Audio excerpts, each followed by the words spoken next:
of what we're experiencing, and it's not. It's just a tiny sliver. Okay, I'm recording. Yay! Here on in. Okay. Where we got to last night, Donna and I just started sharing where we were at and realising we were on the same page about a few things. So,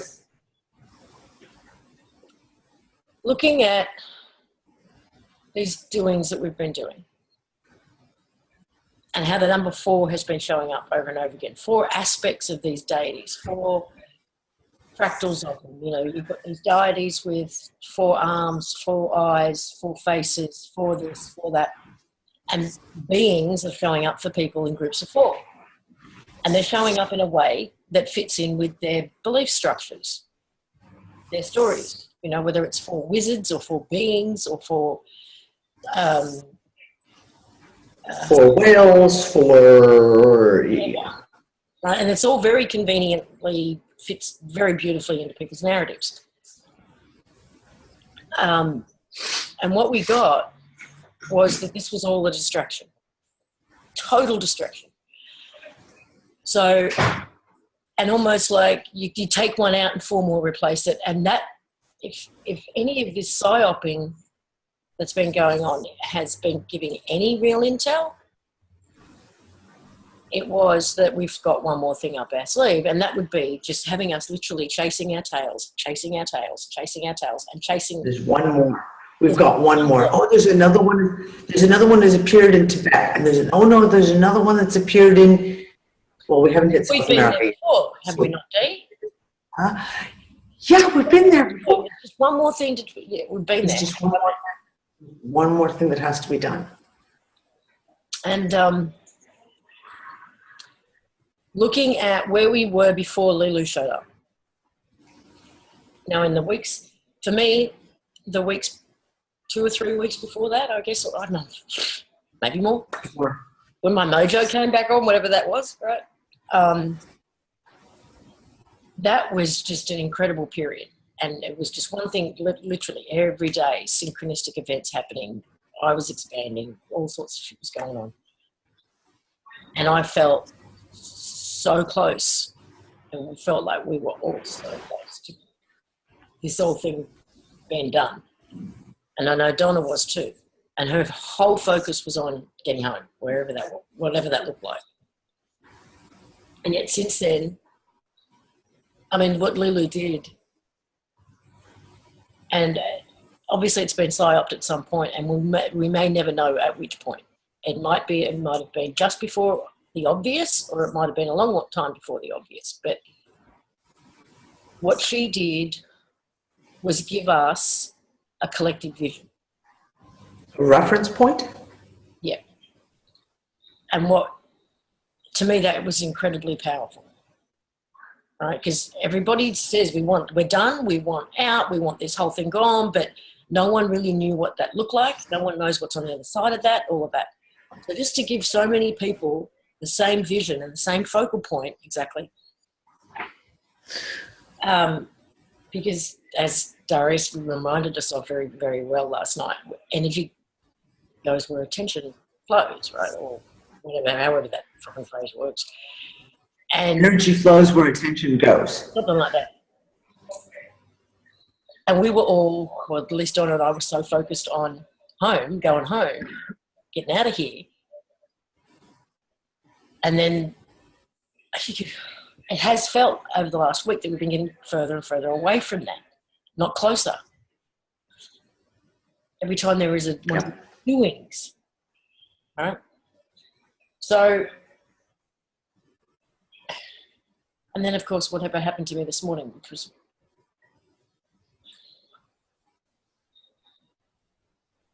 if I could only remember the second thing that they said.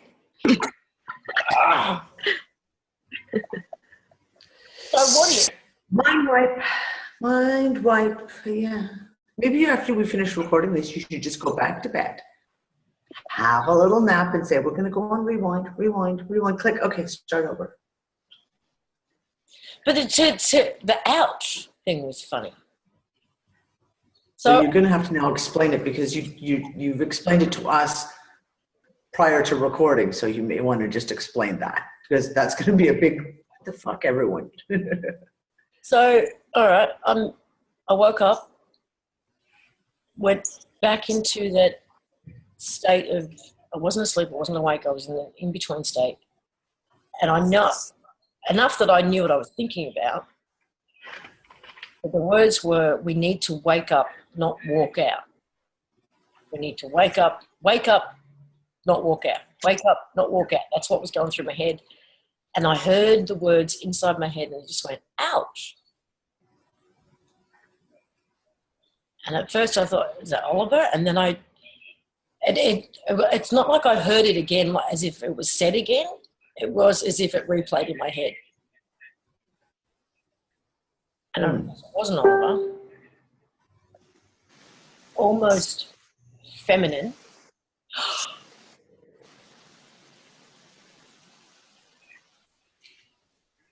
Oh, I think it was a bigger part of the big Lisa almost. Telling me, ouch, it's going to hurt.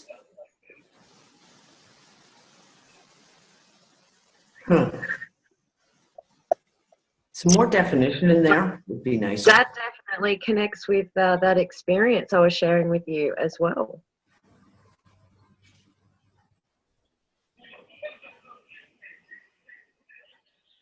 Oh, if I could remember the next line.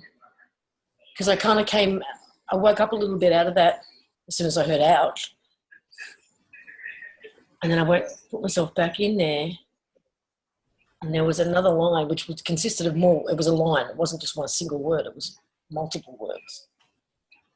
And I had it, and then I forgot it. And then I had it again when I went back in. And then I forgot it, and then I had it again, and now I've lost it again.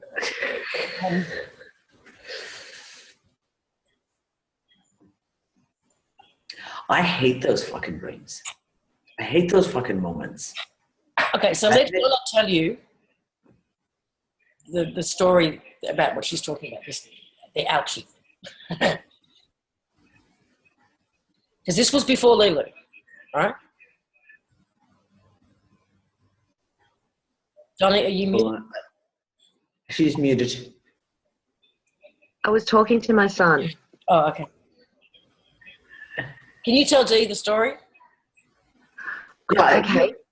So this was happening to me maybe a few days before the show me Lisa and Jenny did. And I was asleep like Lisa. It was early in the morning. It was around the time where I felt like, I can't quite remember. I'm really badly losing track of time at the moment. But I had this feeling I was in this world and not in this world. So when I was going and finding myself in this other, I was laying on a bed and it was very Avatar-ish with wire, like those wire things that they put down when they go into the avatar. And there was a few monitors and a couple of guys there. And as I was coming to, they were like, oh my God, she's coming to. And I was looking going, where am I? And they said, it's okay, calm down. And that's when I looked down and in my stomach, there was that wire thing had sort of like grown into the flesh of my stomach. And they were trying to get it out of me, and my stomach womb area, it was in agony. Like I was in so much pain. And as they were working on it, I'm like, no, I can't deal with this. And they said, we're so sorry. This is going to hurt. And there's no avoiding it. And they started to work and I was in so much pain. I'm like, that's it. I'm out of here. I'm going back. And I found myself back in my bed. And that kept happening for about 5 or 6 times. I was switching back and forth. And in the end, I said, please just whatever you're doing, just knock me out. I can't be here anymore. And yeah, and then I literally woke up back in this reality, and I was still feeling that pain all in the abdomen area. That was about it. It was really, I didn't have a context for it. I didn't know what it meant. Starting to make a little bit of sense now, but that was one of the reasons I said on that show, I'm going to get the feeling that as this process goes along, it could get very physical and it could get quite painful. How does this, do you think this relates to all the women who have been having these incredibly painful periods or unusual periods? I can't say for sure, but it very well could be. Like the connection to it and the area of the body, because some of them have said it's not just the cramping or anything, it's that whole lower body area. Some are saying it's literally from the waist down. Some have been feeling it in the legs and everything. So in that way, I do think it could relate. But again, I'm not 100% attached to the way I'm interpreting things. Or for me, okay, let me explain this. For me, if anyone's ever had an operation and you're coming out of anesthesia, and that moment where the pain begins to hit and the pain meds wear off, that's how it felt. Like I was coming out of a dream, like I was coming out of some kind of drugged place. When you were over there, you mean? Yeah. And it was like I was being operated on, and I'd like, nah, put me back under. I can't take it. It's too much pain. And when I actually went to a cesarean section with no anesthetic at one point, I know what you're talking about. Mm-hmm. When I woke up, like in this, that's for me when I was like, oh, thank God I'm back in the dream. That was my instant thought. Like, oh, thank God I'm back here where it's not real. Or what? Or does it hurt? It felt more artificial to me, or more non-realistic than it has ever felt before. That's all I can say. But then Lilu kind of come along and I felt very distracted and forgot about it. So, okay, in your experience, these, because you've had experiences like this before, are they metaphorical or are they more there or not? Are they literal? I've never had an experience quite like this one, I've got to say. This I don't have a point of reference for this one because it's too hard to put in words how more real that felt. Like I was literally waking up into it. It wasn't a dream. It didn't feel like a dream when that was happening. It felt like I was coming back into the dream. Most of those kind of things, as far as the metaphorical or the ones that I've had that are slightly different, such as seeing the timelines collapsing and now seeing the Mandela effect play out, they don't always happen straight away, but they have played out in physicality at a later point. So, but I don't, like I said, I don't want to sit here and say that that's exactly what it was, because there's always room for interpretation. There's always room for it showing itself to mean something later on down the track. It's just that I know it was a very notable experience and something to, for me, it was real. For me, that part was real, but then saying that, I would have to see it happen again. Well, one of the things... Pain. Sorry, John, I didn't mean to cut you off. You just cracked out. I missed the last sentence that you said. You'd have to go through it again, but that would mean pain.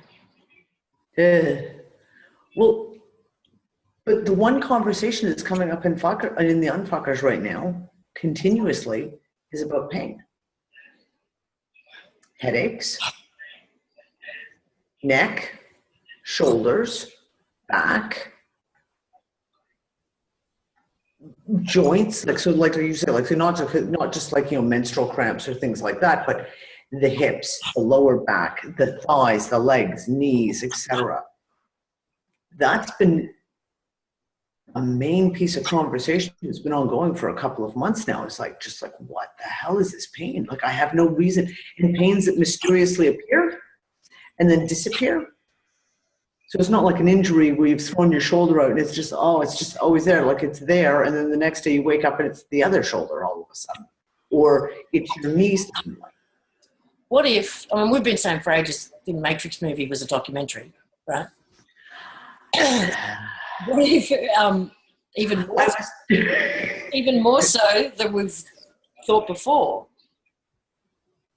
what if there is I'm just going to say, if we're literally look at where the plugs are in Neo when he wakes up in that pod.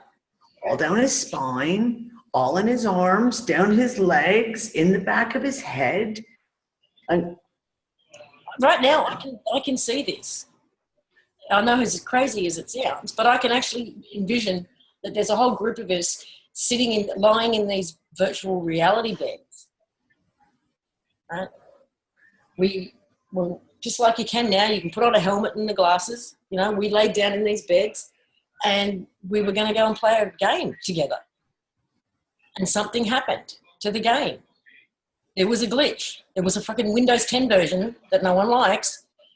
And well, someone didn't like the game and decided to upload a virus to it. Yeah, and we're all stuck in it. And we're actually... I'll teach you. We're still lying there, and this is just this collective nightmare that we're playing out. And there actually are people trying to disconnect us from it, but they can't because it's fucking painful. And we've gone unconscious into this thing. It explains so many things like manifesting and energy and how energy works in this, and us talking about having a collective experience and things appearing and disappearing. I mean, that's the kind of stuff that happens when you're dreaming. Mandela effect. Like literally saying, this is the dream time. This is the dreaming. When you look at it from that point of view and then go back through everything you've experienced, it's probably one of the most logical things I've ever thought, like it's ever come to me. It's like, oh, that was just too simple. When you add all the pieces, because it's like Lisa, you and I, how many fucking conversations have we had on this over the years? We go, okay, we've got this piece and this one and this one and this one and this one, and you try and find, okay, what is the theory that somehow ties them all together? And you can have this theory and you can have that one, and God knows Lisa and I've been fucking all of them. But that's the only one, to my own personal opinion, that is the only theory that actually explains everything. Like how fucking cities move. Windsor, Ontario apparently is no longer in the place where Windsor, Ontario used to be. Where Morocco is now. So what are you... Yeah, fucking continents, like South America, way the fuck over here now, trying to like make it with Africa. And it's also that, that wherever we look, we find something. In the sense of we're creating wherever we put our focus on. So, I mean, I was already at the point where this was a simulation, right? This was a construct. This was a game, so to speak. But I thought I was in it. I thought I was literally in it, physically in it. And I don't think I am anymore. I think I'm physically out of it, but my consciousness is the only thing that's in it. And all I can say is wake up, not walk out. Wake up, not walk out is what was running through my head this morning when I woke up. Wake up, not walk out. And then out. It can explain telepathy. It can explain why we think we see these ghosts and these other types of things as well. I mean, just explains everything as far as I'm concerned. It seems very logical. And at the same time, if we look at it like, what if it was a literal virus or a parasite in our actual body that was there? Then that would also explain why we felt attacked and why people have different versions of it. And, you know, are these projections and these chasing our tails, is this a virus that, you know, when we get really bad viruses, we can hallucinate. We can go into a coma and we can hallucinate, and we can have all of this. And, you know, some people will see some really weird shit when they do that. So if it could even be that, like, what if it was like, as we were doing it, there was a sickness or a literal virus, a parasitic virus that went into our system, that was activated by it somehow. I mean, that's just a what if theory. I wouldn't even have a clue as to if that's true. But it's another thought that there is a parasite, and this parasite doesn't want us to wake up, because that means healing. If we completely heal and wake up, then its life is gone as well. And viruses would rather kill their host than die. You know, that's their whole thing, is survive. So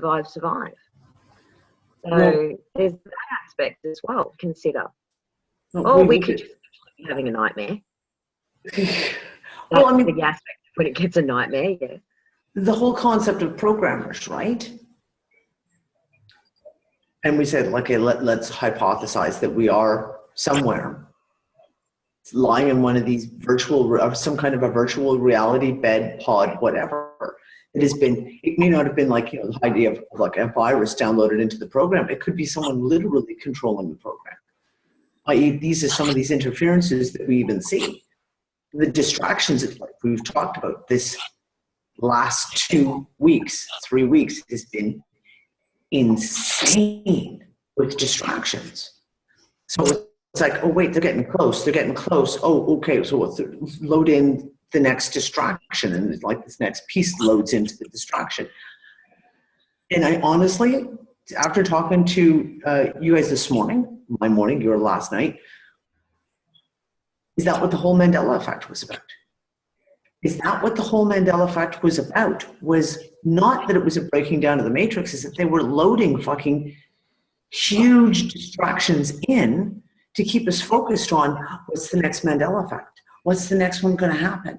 Well, and I was literally, okay, every day going and looking, let's see what's happened this time. Oh, it's been like 4 or 5 days since we've had a really major one. Something will have come up. In the last 3 weeks, I haven't given jack shit about the Mandela. I haven't even gone looking. The whole thing with Windsor having moved was someone just sent me a message, literally just about an hour and a half ago, saying, I just saw a video. So it could go the opposite direction too.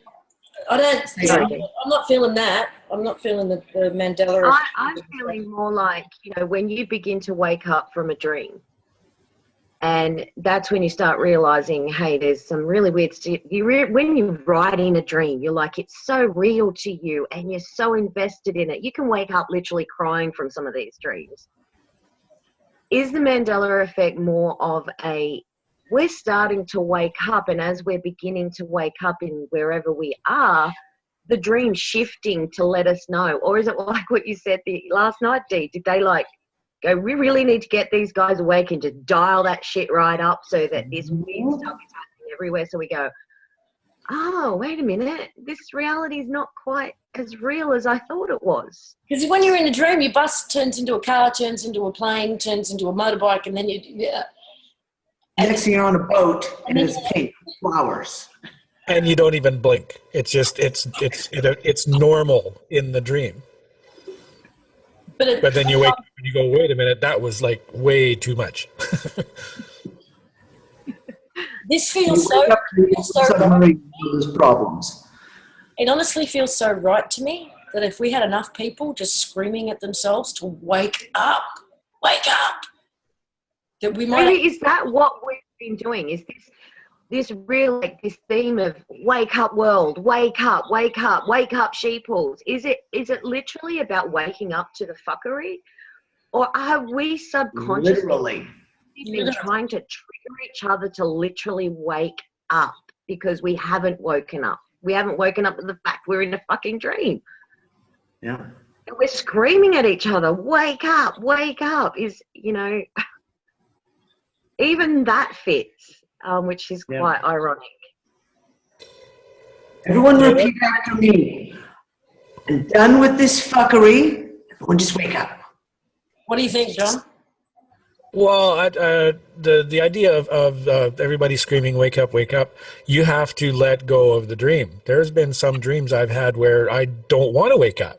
I want to keep going, and I get I'm annoyed when I wake up. I'm thinking, this was so cool, this was so much fun, I want to go back. And I think that's a big part of it, in that so many people are invested in this construct that they just can't let go of it. I had another thought, something that Dee had said, but it sort of eluded me now. I'm getting used to that, though. I've had this concept of the dream come to me a number of times over the last 10 years, and the idea that we're actually in this constructed game. There's a whole whack of people in this big room with helmets on our heads, and we're stuck. And that I've had that for years. That idea, and the idea of the that's where, you know, basically I get the idea of the virtual reality thing. And so that's not new. That isn't a new perspective, and from my point of view, it does answer a lot of questions. Oh, the Mandela effect. That's right. Instead of, I don't see the Mandela effect being that it's distraction trying to keep us away from this. I think it's a construct that we've created in order to get us to question, get us to go, wait a minute, this ain't happening. This is not right. This is not real. And start that questioning process. Which, you know, when you get through a dream, there's some dreams I've had where they were just so off the wall. I'm like, this ain't real. And then I wake up. Yeah. And I'm kind of leaning towards that, as far as, you know, at this point of view anyway, or at this point, my viewpoint is that what's going on, the ship's disappearing, Morocco moving, tornadoes in places that don't have tornadoes. I mean, Wales. In suburban areas, on people's front lawns. lawns. Cows turning up where they don't have cows. Exactly. It's kind of like that dream that gets just so out of hand that you just go, this is ridiculous. That's exciting, because that usually happens at the end of the dream. Just before you wake up, things get so bizarre. You're like, okay. It starts to morph that you go, oh, fuck, it's a dream. Yeah. And so that, to me, I'm if I can bring them on. Well, also I'm looking at the kind of premise of. Sorry, Dee, go ahead. Purple polka dot cows, bring it on. We're ready for that. Yeah, I'm also kind of looking at it in the using the concept as above, so below. In that, what we experience in our current state dream is going to play out in the larger picture as well, because there really isn't anything new under the sun. It's all been thought of. It's all been done. So we're just replaying the same scripts over and over again. So, you know, little differences here and there. I can buy into that, because I don't see it as a radical change from what we've already experienced in some form. So I want to bring up something, because Lisa, you talked about the Matrix movie. And of course, one of the big parts of the Matrix movie is, of course, you know, there he was just having his little life and his office job, which sucked. But, you know, he got his hot dogs from the hot dog vendor or whatever. He went through his life. And when he wakes up, of course, it's in this gray, dismal, horrifying existence. Post-apocalyptic, etc. And we've talked about belief structures. I mean, God knows how many times we read the stories about, you know, someone who believes in hell and has a near-death experience experiences hell. someone who has a different belief structure. So I wonder if there isn't a fear of waking up, and a lot of people, even people who are awake, is it the fear of what they're waking up to? Because if you have old programming in there, old belief structures that are somehow hiding whether it's, demons and religious devils, etc., or it's, you're going to be reincarnated as a cockroach, or there's something there, even if it's some new age kind of crap, does that create like a fear form of letting go, of truly wanting to wake up, in that a fear of the unknown, especially that we've gotten with the whole stuff with Lilu, is that we've had this massive look at belief structures and programming, and a lot of people really, I think every one of us went through at least one or two moments of going, oh, wait a second, I need to look at that for a second. Why did I react that way? To me, we're all Neos. And for me, and for you guys, I suppose, too, Lilu is your Morpheus. And there'll be a Morpheus for everyone if you're open to it. It will offer you a red pill.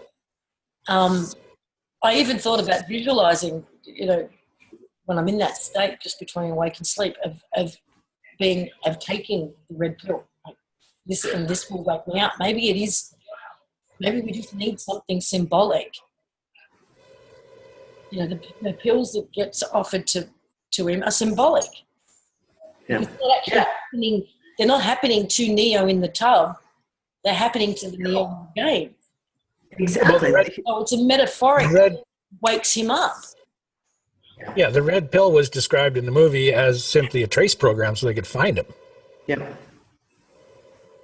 It's just a tracer. It's a trace program. Exactly. And I think I said to Lisa last night, is it because our focus was on home, so much so that, like Morpheus connected to Leo through the computer first, was it because we were at such a conscious level of beginning to awaken, that a communication that they used to have with us was able to penetrate and appear into our computer, which is, if it's a dream, then computers aren't real, and was it talking to us? But if it got co-opted by the parasites, the viruses, the programmers, whatever, that are trying to keep us under, and then we start chasing and we're going back and investing in the game, is this right? Why, like everyone's going, I can't get in touch with them anymore. I've lost contact with them and I have this field over me. And is it because we started going back into the game and investing and chasing out chasing all those rabbit holes? Was that the one thing they had to keep us here? And that's why we lost contact. Was it just a program to sort of contact us like I did with Neo, and go, hello, you're in a game. Somebody sitting on the other side on the virtual reality bed, sitting on your chest, screaming at you. And you get just enough consciousness to kind of blink your eyes a little bit. Oh, they're there. And then you lose it again. Yeah, there's a million ways to look at it. But I mentioned before about I'm viewing a lot of what we're experiencing now as really figurative. When they're saying that we made contact, but there's a field around you, what are they actually saying? Is it like an energy field, or is it, or are they're using terms we can understand to describe something that's a little out of our realm? Like the field could be that your level of consciousness. That's what your focus. Yeah, exactly. If we assume that the virtual reality bed deal is relatively accurate, just for the mind game that we're playing here, then they're sitting on our chest, smacking us across the face, screaming at us, and we get just enough coherence to just give them a sign. Yeah. Well, right? I had a conversation with Donna and Lisa this morning, which is why we're having this conversation now. And one of the things that I said is, when we were doing going back to the conversation about energetic doings and going and chasing down, the Yellow Emperor and these various entities, etc. The big realization that I had yesterday morning when I'd woken up, and I'd had, again, one of these kind of insane nights too, was the fact of everything I was looking for, because I wasn't involved in those specific things. I was on my own little mission, but I was looking in the construct. And it just all of a sudden, that thought is like, okay, wait, if I'm looking for the answer, why am I looking in the construct for the answer? The answer's not going to be in the construct. The answer's outside of the construct. And yet all this focus is on everything that's all within the construct. It just keeps us doing this inside.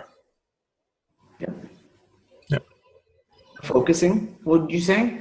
Where your attention goes, the energy flows? Just to keep us swirling around inside this thing. Over the years, you guys went through this in a big time in Morocco. And when we're dealing with the 3D controllers, the way you deal with them is you just simply make them irrelevant.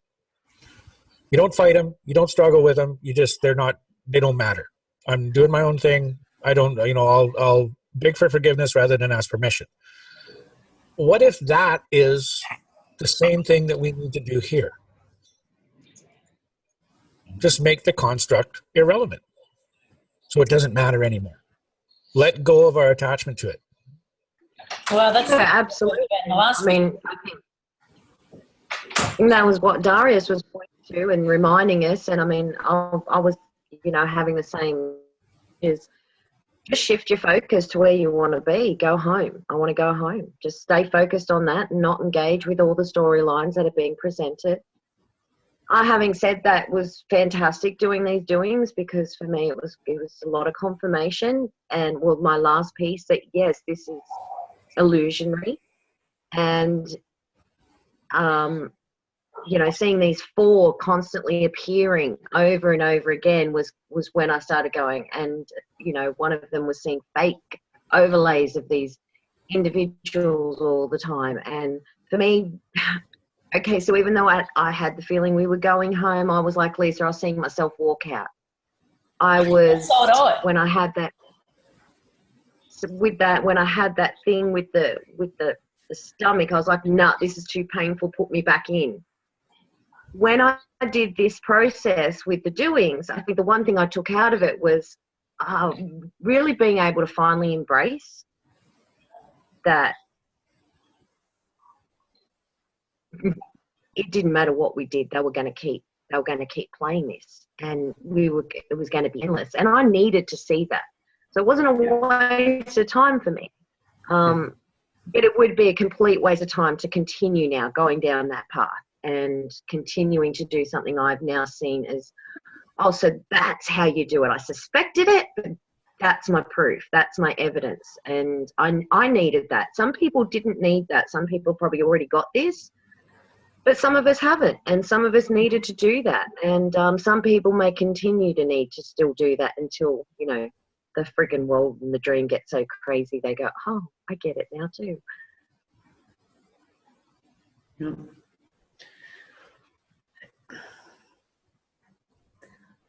My overwhelming today is the relevance of it all.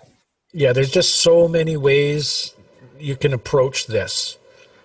And until we can get the one actual spearhead moment to actually break through some of the crap that we've been through for however many lifetimes there have been, I think we're going to wind up kind of chasing our tails a little bit for the next little while anyway. I don't want to actually create that, but I think that's pretty likely, and I think it's necessary too. Based on current observations. Yeah. I mean, it's all based on what I know at this moment, and what I can see from this moment. I mean, 2 days from now, it's probably going to change, which is fine. I don't have a problem with that, and that's the way you do it. Is you take the information you've got and you run with it until you get some more information. Exactly. I think that's why for me personally, as much as I've enjoyed this, I've been saying for the whole time, I'm not attached. it's a way of me getting a little bit more insight, but you always have to be prepared to let that story go and let it morph and let it shift as the information comes through, and let yourself flow with that. You don't do that, you become stagnant. You don't do that, you get stuck. In the end, you will forced in some way or another to have to shift anyway. But it's been an incredible experience, even just to get to this insight. And like John said, it could be something different in a week, you know. I suspect maybe, you know, be more of the process. But looking at that bed thing, what John's saying is, you know, I'm not sure they're literally sitting on our chest screaming at us to wake up. I'm more thinking of if I don't know if the feed was trying to show me something that I could relate to, being the avatar bed. But in a sense, it felt like they were working on us. In one form or another, they were helping us. And, you know, maybe we're in hospital somewhere, or maybe we're just laying on the ground. Maybe it's just a visual for me to understand that this is going to be painful in some way. But, you know, just that alone was enough to go, right, I'll go back into the dream. You know, I'm happy, like, I'm not quite ready, because if I'd woken up at that point, for me, it was like literally seeing something being ripped from my body. Like, imagine 2 inches deep, and then someone, you know, 7 or 8 hard wires, and then just rip it out. You know, you would be in extreme agony. I think maybe, like, you know, there's something going on there, if that's what it is, that is already happening, and maybe it's just a matter of time and a little bit of patience. But I'm certainly just going to be focusing on home again. I'm going to home in Beacon Call, and that's it for me. Yeah, the more I explore this idea of the video game, the virtual reality simulation, just about every time I'm pondering this, I get a very strong feeling of how do I describe it? Remote control of the consciousness is back there somewhere, and I'm just kind of, you know, this body, this awareness at this place at this time is just a really cool remote control car.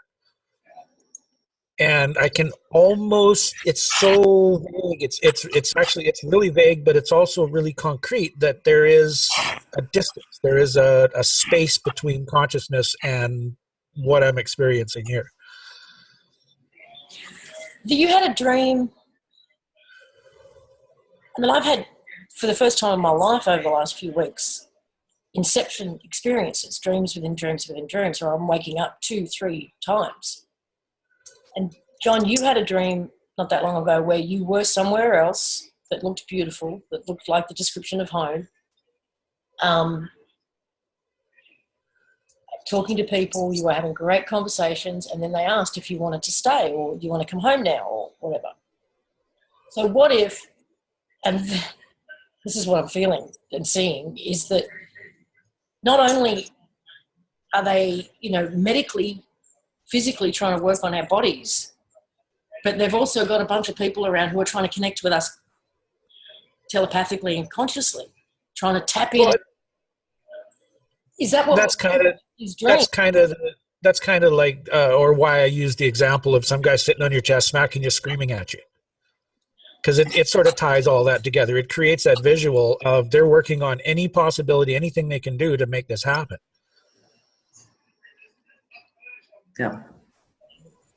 And the screaming at you might be in your head. Time now. Entirely possible, certainly.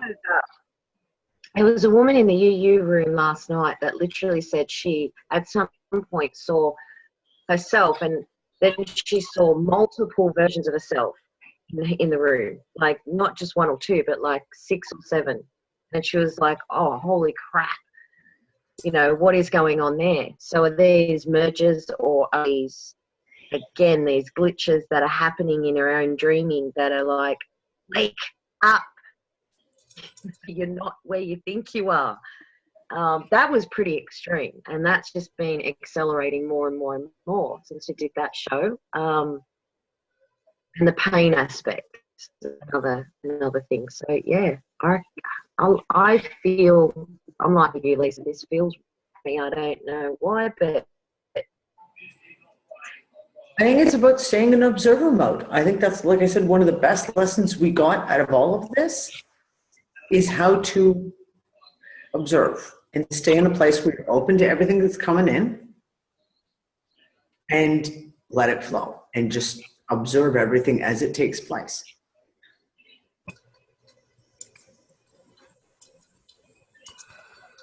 Okay, it does feel like it's only a matter of time. However, I'm impatient and I want to speed things up. I have the button. Can you So I just press it once and for all, please? Button. It's over. See that? I'm pressing the fucking button. Well, you know how in Inception, they gave themselves tokens. Yeah. Yep.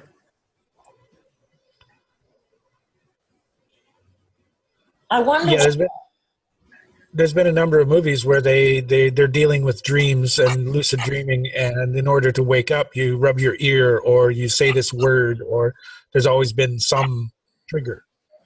And we've forgotten our triggers. Maybe. Or the trigger changed. Or the triggers have been changed, yeah. Okay, I can't think of anything for myself right now, but I'm wondering whether or not, if we have a good look through our lives, is there something that just keeps turning up for us? Whether it's a physical object, whether it's a word that gets, an unusual word that gets repeated to you by other people who are trying to remind you. Is there a dream? Is there something that just keeps showing up in your life that is trying to remind you of what your trigger is? Because I believe we have one for some reason. That we've, maybe it's our password out of here. If it's a virtual reality game, it's, you've got to put your password in to get out. Click your heels together 3 times. If you type it wrong 3 times, you go back to the beginning again. Is that it? No. Q, Q, Q. Those who play video games know what I'm talking about. As simple as home. Just, I don't know, just recognizing or accepting that reality is, for whatever intents and purposes, is not what we think it is. There's no way Mandela effects and things like this that have been happening to happen. True physical reality that we've been believing for centuries. And I don't know if at any point in history, even in repeated history, that we've ever questioned our reality as much as we have in the past 12 months or year and a half. I just don't think of any, and I think it's literally the end of the dream. And yes, you're impatient, Lisa, but after I had that thing with the, pain and knowing that they were somehow working on me, like, I'm not impatient as you, because I just think there's a sort of a bit of mercy happening right now to save us an excruciating wake up, as opposed to a more gentle but continuous wake up. It's as Dee said, they're turning it up, and they're turning it up, and turning it up, and they're turning it up. 11. Yeah,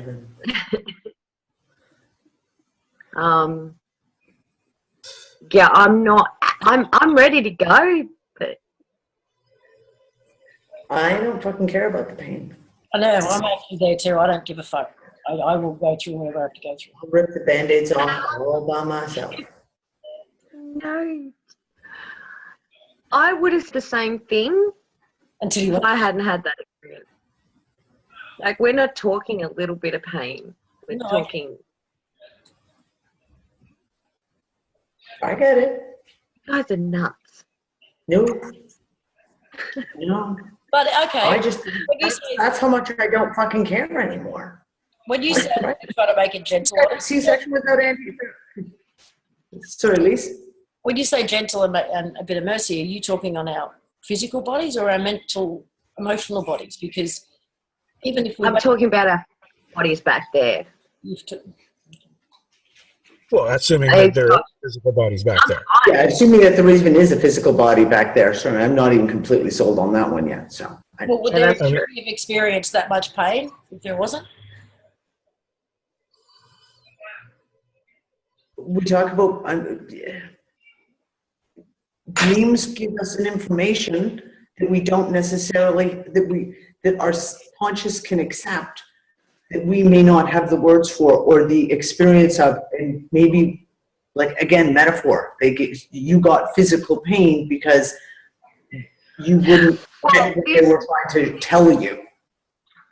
Like I said, this was not a reference of what I felt was a dream, because it was happening over the entire night. Normally when you dream and you wake up and then you go back in, your dream shifts and it changes. Well, this was just one entire night of the same thing happening over and over and over again, and nothing changed. There was nothing morphed, nothing changed. It was literally an 8-hour experience of switching between the two.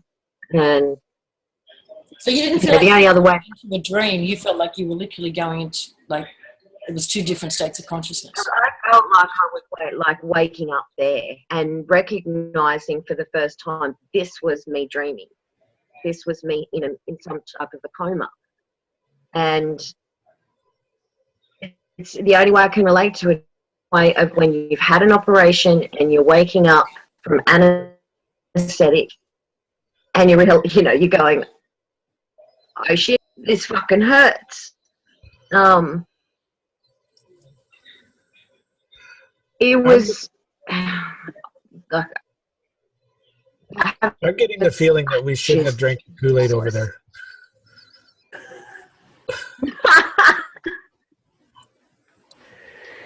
Oh, God.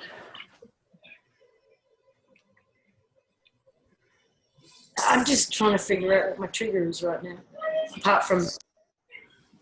I'm going to go to bed and I'm going to set the intent tonight. When I crash my head on my pillow of, like, you're going to remember your fucking trigger and you'll just keep pressing that trigger, or seeing the trigger, or saying the trigger, or whatever the trigger is. I'm just going to press the fucking button and say, I'm awake, I'm awake, I'm awake, wake up. That's all. Well, it could be as simple as the mechanism we use now. And that is simply realizing you're dreaming and going, okay, off. And it's Exactly. it's the depth, the conviction of that realization that's the trigger with this. I have that realization multiple times a day. Yeah, but how deep does it go? How, is it actually concrete within your belief system? Oh yeah, it's real fucking concrete, let me tell you. Let me tell you how concrete it is. Well, no, but it's not. It doesn't stay, because there'll be a day someone comes along and will say, well, let's just go and have a look at that. And suddenly we find ourselves back in the construct searching for, something within it.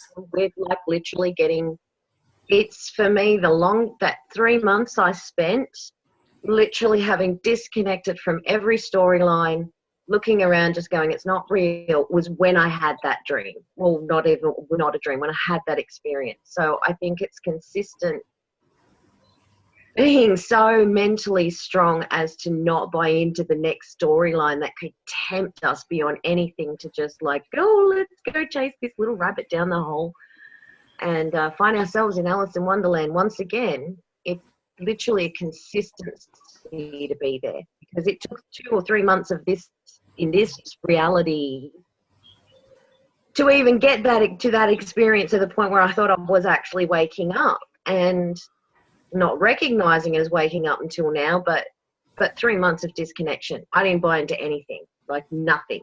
I mean, I was falling through the UV room just going, no, I can't engage. I can't engage with any of these stories, and I can't engage with the politicals, and I can't engage with the save this and the save that, and let's look at this and let's look at that. I just was literally going outside, doing my garden and going, why am I even doing this? But it seemed more more interesting at the time while I was dealing with this. Before I had that, so Yeah, the big problem with this is that if somebody does figure it out, they're not leaving instructions behind. They're just gone. Yeah. Exactly. So I don't think it's going to be the same thing for everybody. I think each one is going to have their own unique triggers that each has to individually find. Yeah, I would agree with that too. When you go through the process of going from sheeple to questioner, there's always one event, one thing that makes you go, wait a minute, stop. I got to think about this. And then your life changes. And it's different for every single person. No two people have the same trigger event. So this is probably going to be very similar to that. You got to get to the point where you say, I've had enough. Yeah. No, stop.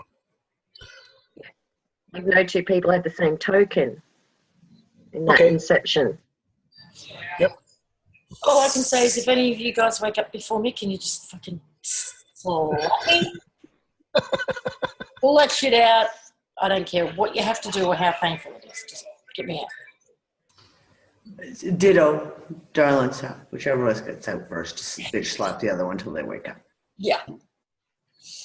All right, we're going to let you go to sleep. Yeah, I'm fading fast.